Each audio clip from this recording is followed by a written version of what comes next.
আসসালামু আলাইকুম, welcome to স্বপ্ন এগ্রো। সকাল থেকে বৃষ্টি হচ্ছে, রাতেও বৃষ্টি হয়েছে। বৃষ্টি একেবারে ছাড়ছেই না, এখনও বৃষ্টি পড়ছে, তবে বৃষ্টি পড়ার পরিমাণ কিছুটা কমেছে। এই ফাঁকে আমরা ছাগলের জন্য খাবার সংগ্রহ করছি। তো এই বর্ষাকালে বা বৃষ্টির দিনে আমাদের জন্য একটা বাড়তি চ্যালেঞ্জ। আমাদের জন্য বৃষ্টি মোটেই সুখকর কোনো বিষয় না, কারণ আমাদের ঘাসের জমি এমন জায়গায় যে একটু বৃষ্টি হলেই সেখানে আসলে ভ্যান ঢোকানো বা ঘাস পরিবহন করা অনেকটা অসম্ভবই বলা যায়। এছাড়াও এবছর আমাদের ঘাসের জমি নিয়ে বেশ একটা ভোগান্তি পোহাতে হচ্ছে। তো অনেকটা রেগুলারই আমরা কিন্তু ছাগলকে বাগানের বিভিন্ন গাছের পাতা সংগ্রহ করে খাইয়ে থাকি। তো বৃষ্টির দিন হওয়ায় এটা অনেকটা বাধ্যতামূলকই হয়ে গেছে বলা যায়, যে আজ পাতা সংগ্রহ করে ছাগলকে খাওয়াতেই হবে। তবে বৃষ্টির দিনে বাগানের পাতা সংগ্রহ করে খাওয়াতে গেলে আরও একটা বাড়তি চ্যালেঞ্জের মুখে পড়তে হয়, যে পাতাগুলো যখন গাছ থেকে কাটা হয়, যখন মাটিতে ফেলে দেওয়া হয়, তখন পাতাগুলো কাদা মাটি লেগে যায়। তো এইটার জন্যই কিন্তু প্রথমে ধুয়ে নেওয়া হয়েছে। পাতাগুলো নিয়ে এখন ওঠা হচ্ছে ছাগলের শেডে, কারণ বাইরের পরিস্থিতি একেবারেই খারাপ। একটু পর আপনাদেরকে দেখাচ্ছি সেই ভিডিওটি। তো ছাগলের শেডে পাতাগুলো দেওয়া হয়েছে। কিছু ছাগল নিচে যেখানে একটা মাচা করা আছে সেখানেও নিয়ে আসা হয়েছে। তো এখন দেখতে পাচ্ছেন এখানকার পরিস্থিতি আসলে একেবারেই ছাগল রাখার অনুপযোগী হয়ে গেছে। টানা বর্ষায় এখানে জলাবদ্ধতা এবং এখানকার পানি নিষ্কাশন ব্যবস্থা যে খুব একটা ভালো বিষয়টা কিন্তু এমন না।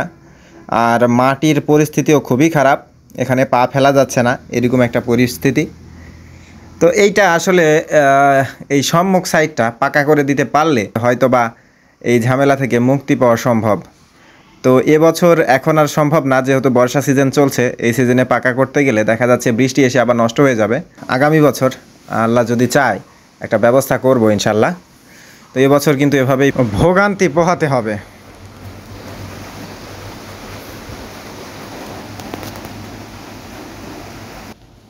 এখানে বাচ্চা ছাগলগুলোকেও খাবার দেওয়া হয়েছে। তো এই জায়গাটা মোটামুটি শুষ্ক আছে, এখানে রাতে ছাগল ছিল না, কেউই ছিল না। তো ছাগলের রাতের শেডে যদি খাবার দেওয়ার কিছু পরিবেশ না থাকে বা ছাগলের মাচায় যদি পরিবেশ না থাকে, তাহলে আপনাদের জন্য অনেকটাই ভোগান্তি পোহাতে হতে পারে। দেখেন ছাগলগুলো আসলে বাইরের আবহাওয়াতে নিয়ে যাওয়া সম্ভব হয়নি, আমরা এখানেই খাবার দিয়েছি।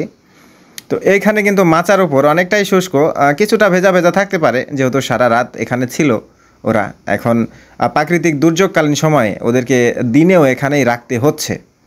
তো এখন কিন্তু ইলেকট্রিসিটি নেই, যার কারণে অন্ধকারই, এখানে হয়তো বেশিক্ষণ ভিডিও করা সম্ভব হয়ে উঠবে না। যাই হোক, এরপর বৃষ্টির দিনের যেসব কাজ করা হয়, মূলত অনেকে বলে থাকেন বৃষ্টির দিনে আমরা কিভাবে পার করে থাকি। ইতিমধ্যেই অনেক ভিডিও দেওয়া আছে চ্যানেলে। বৃষ্টির দিনে সবচেয়ে বড় কাজ হচ্ছে ছাগলের খাদ্য ব্যবস্থা করা। তো আমরা খড়টাও কিন্তু ছাগলকে খাইয়ে থাকি, এখন রেগুলার না খাওয়ালেও বৃষ্টির দিনে কিন্তু দিতেই হচ্ছে, এবং মাঝে মধ্যেই ওদের চর্চা আছে খড় খাওয়ার। তো আল্লাহর রহমতে ওরা কিন্তু খুব বেশ ভালোভাবেই এগুলো খেয়ে নেয়।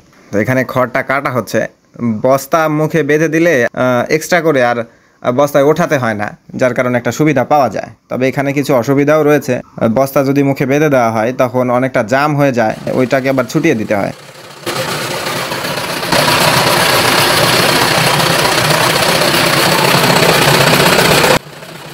এছাড়াও আপনার বৃষ্টির দিনে অত্যন্ত গুরুত্বপূর্ণ ভূমিকা পালন করে, সেটা হচ্ছে সাইলেজ।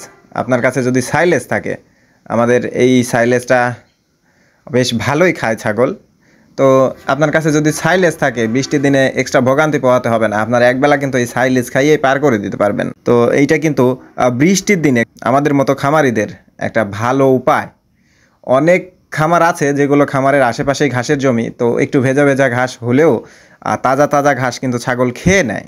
কিন্তু আমাদের মতো যাদের পরিস্থিতি যে একেবারেই খামারের আশেপাশে কোনো জমি নেই ঘাসের, একটু দূরেই, তো এইরকম হলে আবার যোগাযোগ ব্যবস্থা যদি খারাপ হয় আমার মতো অনেকটা, তাহলে কিন্তু অনেক ভোগান্তি পোহাতে হয়। তো তাদের জন্য সাইলেজ একটা ভালো বিকল্প বলা যায়। তাই আপনারা যারা ছাগল খামারে আছেন, তারা এই বর্ষাকালীন সময়ে এই সাইলেজের সংগ্রহটা রাখার চেষ্টা করবেন।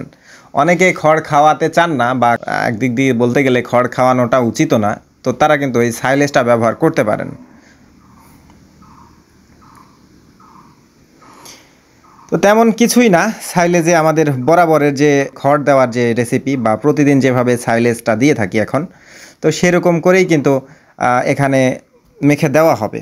এই বৃষ্টি বাদল আসলেই অনেক বেশি পরিমাণ ফ্যাসিলিটি যাদের নেই, তাদের জন্য অনেকটাই কষ্টদায়ক। আচ্ছা, এই বালতিতে যথারীতি প্রতিদিনের মতো যা যা নেওয়া হয় তার সবগুলোই নেওয়া হয়েছে।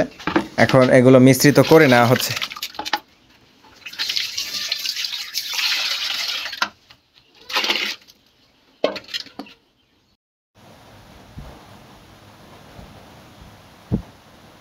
এখন বৃষ্টি বলা যায় যে থেমে আছে, তবে থমথমে পরিস্থিতি, যে কোনো সময় আবার বৃষ্টি চলেও আসতে পারে। তো এই ফাঁকে এই কাজগুলো করে নেওয়া হচ্ছে। ছাগলগুলো নিচে নামিয়ে এনেছি। উপরে সাইলেজ দিতে গেলে একটু ভোগান্তি পোহাতে হতো, কারণ উপরে এই প্লেন সিটটা লাগানো নেই। তো এই বালতিতে আজকে একটু কুড়ার পরিমাণটা বেশি নেওয়া হয়েছে, যেটাকে আমরা রাইস ব্র্যান্ড বলে থাকি। এটা কিন্তু সেইটা না, চাউলের গুঁড়া যেটাকে বলা হয়, মানে একবারে নর্মাল চাউলের গুঁড়া। তো এই গুঁড়ায় তেমন কোনো পুষ্টি উপকার না থাকলেও এটার মানে ভালো দিকটা হচ্ছে ছাগলের পেট ভরাতে সাহায্য করে। এখন রাইস ব্র্যান্ডের দাম তো অনেক, এইটা যদি অনেক বেশি পরিমাণে ব্যবহার করতে চান করতে পারবেন না। সেক্ষেত্রে পেট ভরানোর ক্ষেত্রে একটু চাউলের গুঁড়াটা যোগ করতে পারেন। যখন এই বর্ষা সিজনে পেট ভরানো নিয়ে সমস্যা, তো তখন একটু চাউলের গুঁড়াটা যোগ করতে পারেন। এইটা কিন্তু একটা ভালো উপায়। তো যাই হোক, আসলে যে কথা বলছিলাম, বৃষ্টির দিন, বর্ষা বাদল আসলে খামারিদের জন্য মোটেই কোনো সুখকর দিন না। এখন আল্লাহর পৃথিবী, আল্লাহ যেভাবে চায় সেভাবে চালাবে। এখন বর্ষা তো থাকতেই হবে। বর্ষা যদি না থাকে প্রাকৃতিক ভারসাম্যটা ঠিক থাকবে না। আসলে এই বর্ষার দিনগুলোতে আমাদের যদি বাড়তি কিছু ব্যবস্থা, বাড়তি কিছু ফ্যাসিলিটি থাকতো, তাহলে হয়তো এতটা ঝামেলার মধ্যে থাকতে হতো না, বা এতটা ঝামেলা পোহাতে হতো না। বড় বড় খামারিদের ক্ষেত্রে অনেকাংশে ঝামেলাটা কম থাকে। দেখা যাচ্ছে ওয়ার্কাররা বৃষ্টিতে ভিজেই একটু ঘাস নিয়ে আসলেন, বা বৃষ্টিতে ভিজেই একদিন ঘাস, দুদিন ঘাস নিয়ে আসলেন, তো সেটা দিয়েই কিন্তু পার হয়ে যায়। আর আমাদের ক্ষেত্রে বিষয়টা অন্যরকম। আমার ক্ষেত্রে তো বিষয়টা একেবারেই অন্যরকম। বৃষ্টিতে ভেজা একেবারেই কিন্তু সহ্য হয় না। একটুতেই সর্দি, ঠান্ডা, কাশি এসব নিয়েই আসলে চলতে হয়। জীবনের প্রতি খুব একটা আফসোস, কোনো অভিযোগ রাখা উচিত না আমাদের কারুই। আল্লাহ যেভাবে রেখেছে ভালো রেখেছে, আলহামদুলিল্লাহ। ছাগলগুলো এখন খাওয়া শুরু করে দিয়েছে। ওরা কিন্তু খুব ভালোভাবে এগুলো খেয়ে নেয়। এগুলো কোনো কিছুই ওরা নষ্ট করে না, এইটা একটা ভালো দিক। তো যেখানে যেভাবেই দেওয়া হোক, ওরা কিন্তু এগুলো নষ্ট করে না। ওদের অভ্যাসে পরিণত হয়ে গেছে। এগুলো কিন্তু ওরা রেগুলারই খায়। এবং আমাদের ছাগলগুলোকে আলাদা আলাদা জায়গায় যথারীতি দিতে হয়। এটা কমন একটা বিষয় যে বাচ্চা ছাগল এবং মাঝারি ছাগল, বড় ছাগল, এই 3 ভাগে ভাগ করে খাবারটা দিতে হয়। বড় ছাগলকে আমরা খাবার দিয়ে থাকি মূলত 2টা পাত্রে, মাঝারি একটা পাত্রে এবং ছোট একটা পাত্রে। আর তাছাড়া কিন্তু ওরা নিজেদের মধ্যে একটা প্রতিহিংসা বা নিজেদের মধ্যে একটা মারামারিতে লিপ্ত হয়ে যায়। তো বৃষ্টির দিন এভাবেই কিন্তু কেটে যায় আমাদের। আপনারা সবাই দোয়া রাখবেন আল্লাহ যেন এই বৃষ্টিতে অসুস্থতাজনিত কোনো রোগ জীবাণু থেকে আমাদের নিজেদের এবং ছাগলগুলোকে মুক্ত রাখে। এগুলো হচ্ছে গমের ভুসি। আমরা মূলত গমের ভুসি ব্যবহার করি না সাধারণত। তারপরও আজকে যেহেতু একটু পরিমাণটা বাড়িয়ে দিতে হচ্ছে এবং খড়, সাইলেজ সবগুলোই দিতে হচ্ছে, আজকে কোনো কাঁচা ঘাসের জোগান নেই। সেক্ষেত্রে গমের ভুসিটা একটু দিলে ওদের খাবারের স্বাদটা বেড়ে যায় এবং ওরা খুব ভালোভাবে আগ্রহ নিয়ে সেগুলো খেয়ে থাকে। এভাবেই চলে আমাদের বৃষ্টি বিঘ্নিত প্রায় দিন। তো ভিডিওটা এখানে শেষ করছি। আল্লাহ আপনাদের সবাইকে ভালো রাখুক, সুস্থ রাখুক। আসসালামু আলাইকুম।